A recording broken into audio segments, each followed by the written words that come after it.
اللهم صل على محمد وآل محمد. اعوذ باللہ من الشیطان اللعین الرجیم. بسم اللہ الرحمن الرحیم. الحمد للہ وکفی وسلام علی عبادہ الذین اصطفی. ہماری جو گفتگو ہوگی وہ ہوگی نبوت اور رسالت پر. اس بات سے ہماری آج کی گفتگو جو ہے شروع ہو رہی کہ اکثر افراد ایک گروہ بھی شروع میں پیدا ہوا، اور بلکہ عیسائی اور دیگر افراد بھی اس بات پر اعتراض کرتے ہیں، مسلمانوں کے اور دیگر فرقے بھی، کہ جب آپ یہ کہتے ہیں کہ ہر بچہ فطرت اسلام پر پیدا ہوتا ہے اور فطرتاً ہر بچے کے اندر خدا شناسی کا جذبہ پایا جاتا ہے، تو پھر آخر جب ہر ایک کے اندر معرفت حق سے شناسائی ہر ایک کی فطرت کے اندر ویسے ہی شامل ہے، تو پھر انبیاء کو بھیجنے کی کیا ضرورت ہے؟ یہ اکثر افراد جو ہے سوال کرتے ہیں، اور ایک دیکھا جائے تو ایک اچھا سوال بھی ہے. جب آپ کہتے ہیں کہ فطرت اللہ التی فطر الناس علیہا ولا تبدیل لخلق اللہ، قرآن کی آیت بھی ہے، اور جب آپ یہ کہتے ہیں کہ کل مولود یولد علی فطرت الاسلام، ہر بچہ فطرت اسلام پہ پیدا ہوتا ہے، وہ تو اس کے باپ اور دادا جو ہیں وہ اس کو یہودی اور نصرانی وغیرہ بنا دیتے ہیں، تو پھر جب اس کے اندر خدا شناسی کا جذبہ ہے تو انبیاء کے بھیجنے کی تو کوئی ضرورت نہیں. تو علماء نے کہا کہ دیکھیے ہر ایک کے اندر بالقوت قوت تو یہ پائی جاتی ہے کہ وہ خدا کو پہچان لے، لیکن اس قدرت اور قوت کو فعل میں لانے کے لیے کچھ شرائط کی ضرورت ہے. ابھی بتائیے شرائط کتنے افراد میں پوری ہوتی ہیں؟ نمبر 1، ہاں کہ کوئی بھی شخص خدا کی تک شناسائی اور معرفت اس کی حاصل کر لے گا اگر ان 5 شرائط پہ پورا اتر جائے، نبیوں کو اگر ہم نکال بھی دیں. نمبر 1، انسان کے اندر قوت مشاہدہ ہو اور وہ قوت مشاہدہ کا صحیح استعمال بھی کرے، وہ کائنات کی چیزوں پر غور و فکر کرے، اپنے نفس کے اوپر غور و فکر کرے اور خدا کی معرفت حاصل کرے. آپ بتائیے کتنے ایسے افراد ہیں کہ جن کی قوت مشاہدہ اتنی تیز ہے کہ وہ آفاق اور انفس کے اندر، یعنی کائنات کے اندر اور اپنی ذات کے اندر جو ہے وہ خدا اس کو دیکھیں اور خدا کی ذات کو پہچانیں. کتنے ایسے افراد ہیں؟ تو پہلی شرط تو بتائیے کس آدمی کے اندر پوری ہوتی ہے. نمبر 2، اس شخص کے اندر غور و فکر کا مادہ ہو اور وہ اس غور و فکر سے صحیح نتیجہ بھی اخذ کر سکے. دیکھیے بہت سارے افراد، آپ بتائیے کتنے کائنات کے اندر افراد پائے جاتے ہیں جن میں اس لحاظ سے غور و فکر کا مادہ ہے، یا غور و فکر کا مادہ بھی ہے تب بھی وہ اس غور و فکر سے صحیح نتیجہ اخذ کر سکیں اور وہ ان کی فطرت بن جاتے ہیں. تو کس حد تک وہ اپنے ضمیر کو، تیسری شرط ہے کہ اس کا ضمیر ایسا ہو کہ وہ بد اثرات کو قبول ہی نہ کرے معاشرے کی. علماء نے لکھا ہے کہ کوئی بھی شخص جس حد تک کہ آپ کڑوے سگار تک کو پینے میں لطف محسوس کرنے لگتے ہیں، جسے پہلی دفعہ میں ہر روشن ضمیر شخص مسترد کر دیتا ہے کڑوے سگار کو، لیکن بعد میں ایسی عادت آپ کی بن جاتی ہے آپ اس کے بغیر رہ نہیں سکتے. ایک شخص ہے جو کسی نے آج تک مرغی بھی کبھی ذبح نہیں کی، وہ بہت دہشت کھاتا ہے مرغی کو ذبح کرنے سے. ایک قصائی جس کا دن رات کام ہے اس کے لیے مرغی ذبح کرنا کوئی ایسی بات نہیں. تو اب دیکھیے کہ معاشرے مثلا، یا علماء نے ایک اور بھی مثال دی، ایک شخص ہے اس کو جج نے پھانسی کی سزا سنا دی اور مثلا وہ جو ہے پھندے کے قریب آ چکا ہے. اب آپ کے دل سے پوچھا جائے صرف آپ نے اس کی تمام مجرم کے متعلق کچھ بھی نہ، تو آپ کو خود بخود اس کے دل میں رحم کا ایک جذبہ ابھر آئے گا. لیکن کیا وہ رحم کا جذبہ اس جج کے دل میں بھی ابھرے گا کہ جو اس کے جرائم کی تمام تفصیلات سے باخبر ہے؟ آپ کے دل میں آپ سے اگر پوچھا جائے تو آپ کہیں گے اس کو معاف کر دینا چاہیے، اتار کے لے آؤ، بیچارے کو سزا دی جائے. تو اس کا مطلب ہے کہ انسان کے ضمیر معاشرے کے اثرات سے اس حد تک متفرق قسم کے ہیں، کبھی بھی آپ اس کے اوپر ریلائی کر کے معرفت حق نہیں تلاش کر سکتے، نہیں کر سکتے.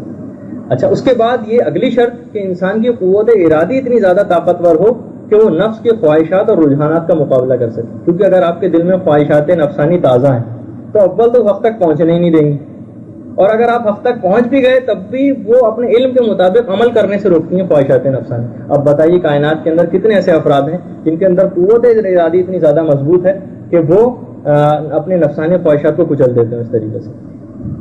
کروڑوں اربوں کے اندر مجھے ایسے افراد جو ہے تلاش کر کے بتا دیجئے کہ جو انبیاء اور ان کو اگر ہٹا دیا جائے تو ان کی تربیت کے بغیر ہی وہ اس نفس کشی کے اس مرحلے تک پہنچ جائے. اور پانچویں شرط اور آخری شرط کہ وہ شخص بغیر کسی استدلال عقلی کے حق بات تک پہنچ جائے اور ہر فطرتاً ہر غلط بات کو مسترد کر دے. یہ 5 شرطیں اگر کسی شخص کے اندر پائی جائیں گی تو ہم کہہ سکتے ہیں اگر واقعی 5 شرطیں کسی کے اندر بدرجہ ہوتا میں موجود ہو جائیں تو چلیں پھر اس کو انبیاء کی کوئی ضرورت نہیں. لیکن جب کائنات میں کوئی ایسا شخص نہیں پایا جاتا جس کے اندر یہ 5 شرطیں اس لحاظ سے آ جاتی ہیں کہ اس کے اندر قوت مشاہدہ اتنی تیز ہو کہ وہ کائنات میں غور و فکر کر کے خدا تک پہنچ جائے، اس میں غور و فکر کا مادہ اتنا زیادہ ہو کہ اس سے صحیح نتیجہ بھی اخذ کر سکے، سوسائٹی کے اس پر اثرات بھی نہ ہو، قوت ارادی اتنی زیادہ ہو کہ نفس کی تمام خواہشات کا مقابلہ کر سکے اور بغیر کسی استدلال عقلی کے بغیر ہی حق بات اور معرفت تک پہنچ جائے اور فطرتاً ہر غلط بات کو مسترد کر دینے کی صلاحیت رکھتا ہو. تو ہے ایسا شخص. تو جب یہ خدا نے کسی شخص پر اس بات کا مکلف بھی کسی شخص کو نہیں بنایا ہے کہ وہ انبیاء مرسلین کے بغیر ہی میری جو ہے عبادت اور بندگی شروع کر دے, اور لہذا اسی وجہ سے انبیاء اور مرسلین کے سلسلے کو جاری بھی کیا. تو سب سے پہلی عقلی دلیل بھی ہو ہی گئی نبوت اور رسالت کے لیے. اچھا, پھر علماء نے ایک اور بھی دلیل دی. دیکھیے, بہت ایک آسان عام فہم مثالوں سے بچوں کی بھی سمجھ آ جائے. فرض کر لیتے ہیں ایک میزبان نے کچھ مہمانوں کو کھانے کے اوپر ایک دعوت میں بلایا.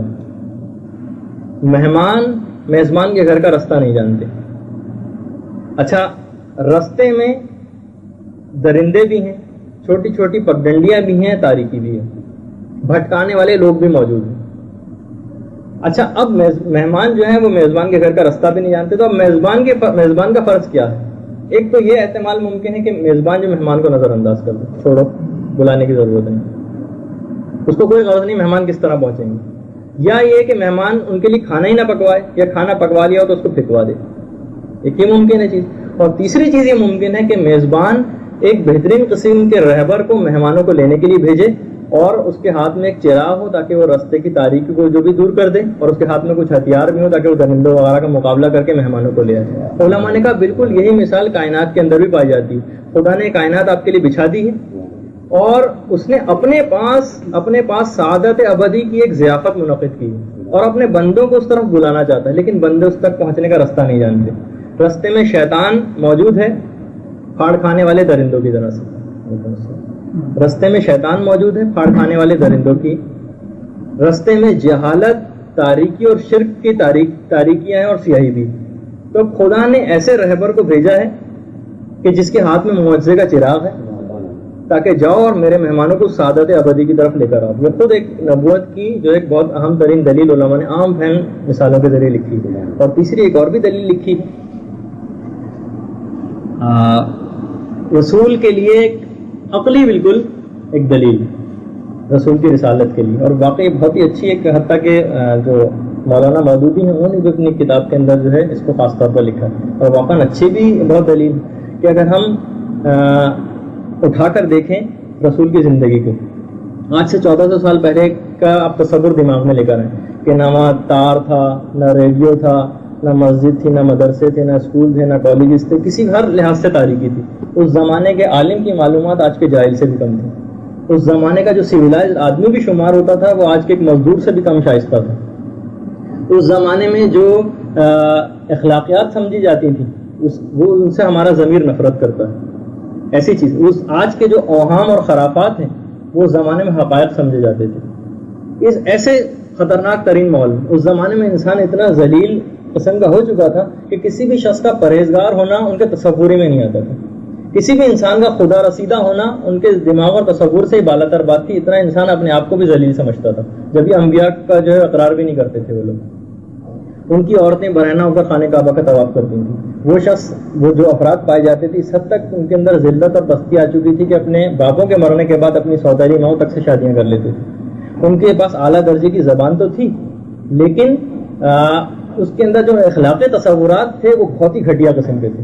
ہر قسم کی جہالت, ہر قسم کی اصنام پرستی وہ ان کے اندر پائی جاتی تھی. ہر چیز کو وہ لوگ پوچھتے تھے.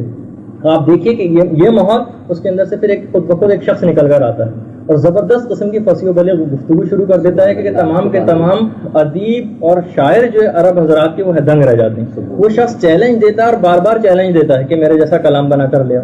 تمام افراد لانے سے اس کے جو ہے عاجز آ جاتے ہیں. وہ شخص کہ جس نے کبھی تلوار کو ہاتھ تک نہ لگایا تھا ایک بہترین قسم کا سپہ سالار بن جاتا ہے. جس نے کبھی اس لحاظ سے کبھی گفتگو نہ کی تھی ایک بہترین قسم کا تہذیب نفس کیا بہت بڑا معلم اخلاق بن جاتا ہے.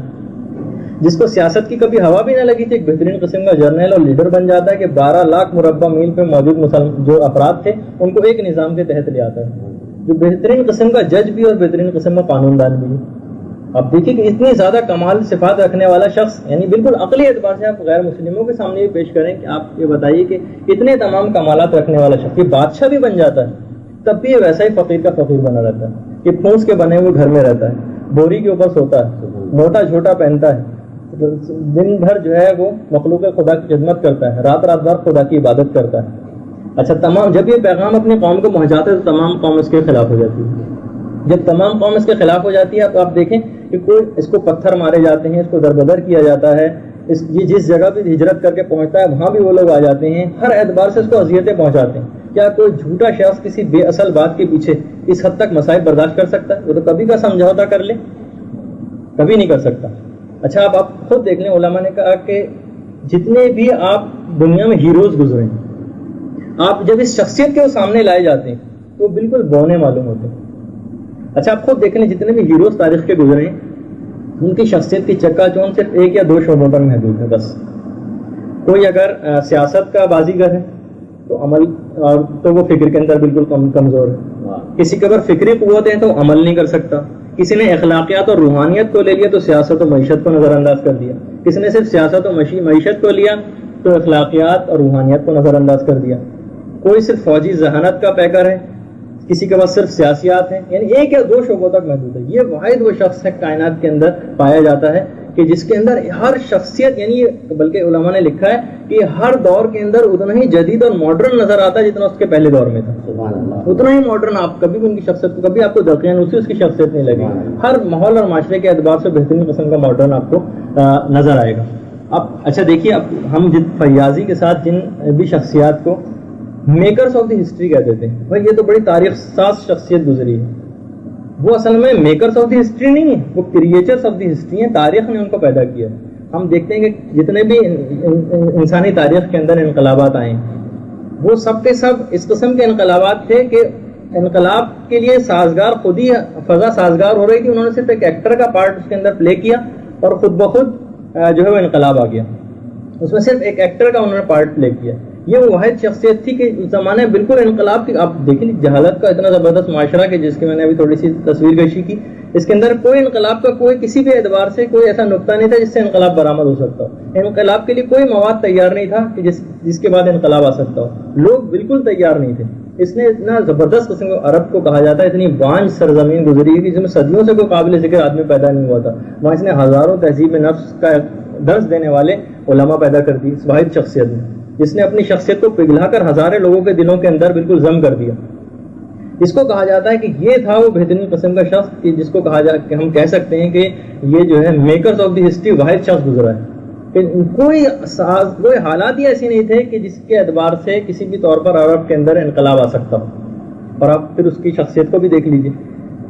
اب ہر اعتبار سے جب ہم دیکھتے ہیں، اچھا اب آپ خود دیکھ لیجئے کہ کوئی بھی جھوٹا اگر شخص ہے وہ دوسروں کا بھی کریڈٹ جعلی طور پر لینے کی کوشش کرتا ہے، دوسروں کے کارنامے اپنے، جبکہ آپ بآسانی اس کے کارناموں کا جو ماخذ ہے وہ پتہ کر سکتے ہیں. جھوٹا شخص، اور یہ بار بار یہ شخص یہی کہتا رہا، حالانکہ اس نے کتنے بڑے بڑے چیلنج دیے. حتیٰ کہ اگر یہ شخص کہا جاتا، لوگوں سے غیر مسلموں سے بھی علماء پوچھتے ہیں کہ تم یہ بتاؤ کہ ایسا شخص کے پاس اتنے زبردست قسم کے کمالات کہاں سے آئے. اگر آپ یہ کہیں کہ اس کے اپنے دل و دماغ کی پیداوار تھی تو ہم یہ کہیں گے اگر اس کے دل و دماغ کی پیداوار ایسے افکار تھے تو پھر اس کو خدائی کا دعویٰ کرنا چاہیے تھا. وہ قوم اور وہ افراد کے جنہوں نے رام تک کو خدا بنا ڈالا، جنہیں کرشن کو بھی بھگوان کہنے سے تعامل نہ ہوا، جنہیں حضرت عیسیٰ کو بھی ابن اللہ کہہ دیا، گوتم بدھ کو بھی اپنا معبود قرار دے دیا، جنہوں نے درخت، پرندوں، پہاڑوں، سورج، چاند سب کی پرستش کر ڈالی. اگر یہ شخص اپنے آپ کو خدا کہتا تو کوئی امر مانے نہیں تھا کہ لوگ اس کا انکار کرتے، لوگ اس کو بھی خدا ماننا شروع ہو جاتے. لیکن پھر بھی یہ شخص بار بار یہ کہتا رہا کہ جتنے کمالات مجھ میں نظر آتے ہیں میرے کمال نہیں. یہ جو میں تمہیں بار بار چیلنج دیتا ہوں کہ جیسی آیت یا سورہ بنا کے لاؤ، یہ بھی میرا کلام نہیں. یہ کوئی کریڈٹ خود لینے کو تیار نہیں، صرف ایک یعنی اتنا سچا شخص ہے تو کیوں نہ ہم اتنے سچے شخص کے اوپر ایمان لے آئیں. تاریخ اسلام، پوری انسانیت کی تاریخ میں ایسا کوئی شخص آپ ڈھونڈ کر نکال کر دکھا دیں تو ہم اسی کے اوپر ایسا ایمان لے آئیں گے.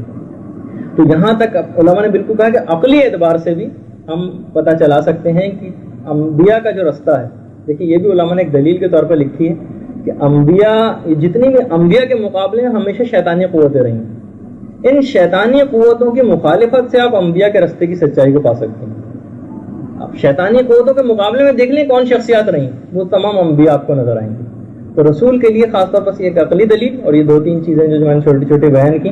اور حقیقتاً ہماری جو یہ تو صرف ایک تمہیدی گفتگو تھی رسالت کے اوپر. انشاءاللہ کچھ اس کے اخلاقی پہلو کہ ہم رسول کو جو ہم نبی مانتے ہیں یہ رسالت کے اوپر یا نبوت کے اوپر جو اعتقاد رکھتے ہیں تو ہماری زندگی پہ اس کا کیا اثر ہونا چاہیے.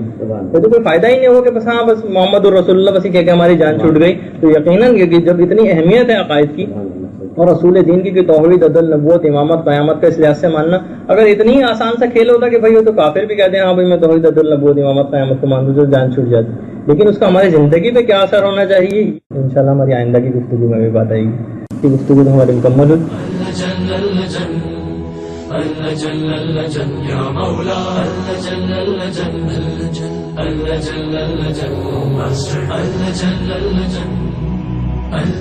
يا صاحب السماء